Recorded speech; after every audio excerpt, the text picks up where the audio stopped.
Hi எல்லாருக்கும் வணக்கம். Welcome back to the channel. இன்னைக்கு இந்த வீடியோல உங்கள மீட் பண்றது ரொம்பவே சந்தோஷமான ஒரு விஷயம்.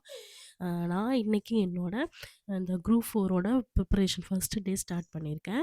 இன்னைக்கு நம்ம எடுத்திருக்க டாபிக் ஃபர்ஸ்ட்டு என்ன படிக்க போறோம்னா, இந்திய அரசியலமைப்பு. குரூப் 4க்குள்ள என்டர் ஆயிட்டோம் அப்படின்னாலே, பாலிடிக்ஸ் பத்தி தெரியாம இருந்தா எப்படி? அதற்காக தான். இதில இன்னைக்கு இந்த இந்தியன் பாலிடிக்ஸ் அதாவது இந்திய அரசியலமைப்பு எங்கெங்கலாம் கவர் ஆகுதுன்னு பார்த்தீங்கன்னா 10த் சோஷியல் புக்லேயும் 12த் சோஷியல் புக்லேயும் கவர் ஆகும். இன்னைக்கு நான் வந்து 12த் சோஷியல் புக்கில் ஃபுல்லாக எல்லாமே படிக்காமல் ஒரு பாதி பேஜாக ஸ்ப்ளிட் பண்ணிக்கிட்டேன். அதை மட்டும்தான் நான் படிச்சுட்ருந்தேன். முக்கியமான டாபிக்ஸ் எல்லாமே பார்த்திங்கன்னா எனக்கு எது எது இம்பார்ட்டன்ட் என்னோட நாலேஜுக்கு தோணுதோ அதை எல்லாத்தையும் ஒவ்வொரு கலரில் நான் ஷேட் பண்ணி வச்சுக்குவேன். அப்போ தான் நாளைக்கு ரிவிஷன் அப்போ நம்ம புக் ஓப்பன் பண்ணும்போது எல்லா பேஜஸும் எல்லா லைனும் படிக்கணும் அவசியம் அப்படிங்கிற அவசியம் இல்லை. எதை ஹைலைட் பண்ணியிருக்கோமோ அதை மட்டும் யூஸ் பண்ணால் போதும்.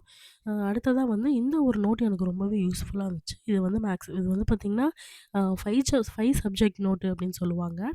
5 சப்ஜெக்ட்டுக்கு 5 விதமான பேப்பர் முன்னாடி கலரில் குடுத்துருப்பாங்க. நம்ம நோட்ஸ் எடுத்துக்கலாம். இதில் நான் என்ன நோட்ஸ் எடுத்துகிட்ருக்கேன் அப்படின்னா, இந்த 12த் புக்கில் வந்து ஹிந்தி அரசாங்க சட்டம்னு சொல்லி ஒரு டேப்லெட் கார்டு குடுத்துருப்பாங்க. அதாவது ஒவ்வொரு அரசியலமைப்போட பகுதி எந்தெந்த நாட்டிலேருந்து எடுத்திருப்பாங்கன்னு. இது ரொம்பவே முக்கியமான கொஸ்டின்ஸ். இந்த இந்த டேப்லெட் காலம் வந்து ரொம்பவே முக்கியமான ஒரு டேப்லெட் காலம். இதில இருந்து கம்பல்சரி ஒரு கொஸ்டின்ஸ் வந்து எவ்ரி இயர் டிஎன்பிஎஸ்சி குரூப் 4ல வந்து வந்துட்டே இருக்கு. அதுக்காக தான் இத வந்து நான் தனியா எழுதி அதுக்கான எனக்கு தெரிஞ்ச ஷார்ட்கட் வச்சு யோசிச்சு நான் அப்படியே எழுதிக்கிட்டே இருந்தேன். இயர்லி மார்னிங் எந்திரிச்சு படிக்கிறது கொஞ்சம் கஷ்டமாவே தான் இருந்துச்சு. அதுவும் இன்னைக்கு தான் ஃபர்ஸ்ட் டே அப்படிங்கிறனால ரொம்பவே டயர்டா இருந்துச்சு. இருந்தாலும் சரி ஓகே ஸ்டார்ட் பண்ணிருவோம். அப்புறம் போக போக பார்த்துக்கலாம் விட்டுற வேண்டாம் அப்படின்ட்டு தான் நான் இன்னைக்கு ஆரம்பிச்சது.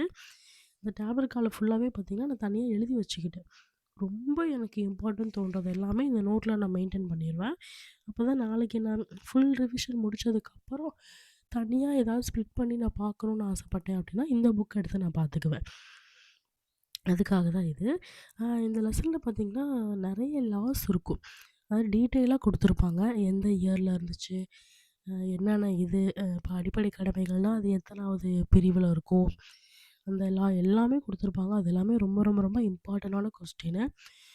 உங்களுக்கு நெக்ஸ்ட் வீடியோல வந்து நான் இந்த இந்தியன் பாலிடிக்ஸ் டாபிக்ல எது எதெல்லாம் நம்ம கவர் பண்ணணும், எது எதெல்லாம் விட்டுறக்கூடாது அப்படிங்கிறத பத்தி அடுத்த ஒரு வீடியோ உங்களுக்கு தெளிவா குடுக்குறேன். இப்போ அந்த டாபிக் நோட்ஸ் எழுதி முடிச்சாச்சு. முடிச்சதுக்கப்புறம் மீதி அடுத்த டாப்பிக்க நான் ஹைலைட் பண்ண ஆரம்பிச்சுட்டேன். இதில ஒவ்வொன்னா ஹைலைட் பண்ணி படிக்க படிக்க பார்த்தீங்கன்னா, நான் ஆல்ரெடி படிச்சிருந்தபோது ஒரு நோட்ஸ் எழுதி வச்சிருந்தேன் இந்த புக்லேயே. ஆனா அது எந்த தூக்க கலக்கத்தில எழுதுனேனா, எப்படி எழுதுனேனே தெரியல. தப்பா எழுதி வச்சிருக்கேன். அந்த மிஸ்டேக் என்னன்னு உங்களுக்கு தெரிஞ்சது அப்படின்னா, நீங்க கமெண்ட்ல சொல்லுங்க பார்க்கலாம். இது ஜஸ்ட் ஒரு மார்னிங் ஒரு பிரிஸ்கா இருக்கறதுக்காக தான். மத்தபடி வேற ஒண்ணும் இல்ல. அடுத்து அகைன் எல்லாத்தையும் நோட் பண்ணி படிக்க ஆரம்பிச்சிட்டேன். வரிசையா ஒவ்வொன்னா ஹைலைட் பண்ணி, எல்லாம் சேம் கலர்ல ஹைலைட் பண்ணா ஃபுல்லா ஒரே மாரியே இருக்கும் அப்படிங்கிறதுக்காக, ஒவ்வொன்னும் டிஃப்ரெண்ட் டிஃப்ரெண்ட்டான கலர் யூஸ் பண்ணி நான் ஷேட் பண்ணிட்டே இருந்தேன். ஃபர்ஸ்ட்டு வந்து நம்ம பாலிடிக்ஸ் பொறுத்தவரைக்கும் எடுத்தோனே மக்கப் பண்ண ஆரம்பிச்சிடக்கூடாது. ஒரு லெசன்னா ஒரு லெசன் ஃபுல்லா ரீட் பண்ணுங்க. ரீட் பண்ணும்போதே உங்களுக்கு ஆட்டோமேட்டிக்கா இது முக்கியமான நோட்ஸ் அப்படின்னு தோணும். அப்படி தோன்ற நோட்ஸ நீங்க ஹைலைட் பண்ணி வச்சுக்கோங்க. ரொம்பவே யூஸ்ஃபுல்லா இருக்கும். ஹைலைட் பண்ணதுக்கப்புறம் திருப்பி ஒரு 3 ட்ரிப்பு, 4 ட்ரிப்பு, 5 ட்ரிப்புன்னு அந்த ஹைலைட் பண்ண விஷயத்த மட்டும் நீங்க படிச்சீங்கனாலே, உங்களுக்கு நல்லா மெமரி ஆயிரும். கன்சிஸ்டன்சியா இத எடுத்து நம்ம ஃபாலோ பண்ணிக்கிட்டே இருக்கணும். அப்பதான் இது நமக்கு ரொம்ப யூஸ்ஃபுல்லா இருக்கும். ம். அப்படியே ஹைலைட் பண்ணி நான் படிச்சுட்டே இருந்தேன். இடையில தோணும்போது பார்த்தீங்கன்னா, அ நெறைய எல்லாம் ஓரளவுக்கு ஓகே. அவ்வளோதான் முடிஞ்சது. மீதி டாபிக் நாளைக்கு பார்த்துக்கலாம் அப்படின்னு நினைக்கிறப்போ, ஃபுல்லா எத்தன பேஜ் இருக்குன்னு கவுண்ட் பண்ணி, இன்னைக்கு எவ்வளோ முடிச்சிருக்கேன்னு பார்த்துட்டு, அடுத்து என்னோட ஸ்டேஷனரி திங்ஸ் எல்லாம் ஆர்கனைஸ் பண்ணி வச்சுட்டு, எல்லா ஒர்க்கும் எடுத்து இன்னைக்கு ஃபர்ஸ்ட் டே ப்ரிப்பரேஷன் இப்படி தான் முடிஞ்சது. உங்களுக்கு இந்த வீடியோ யூஸ்ஃபுல்லா இருந்துச்சு அப்படின்னா மறக்காம சப்ஸ்கிரைப் பண்ணிக்கோங்க. நம்ம சேனல்ல அடுத்தடுத்து குரூப் 4க்கான ப்ரிப்பரேஷன்ஸ் எல்லாமே வரும்.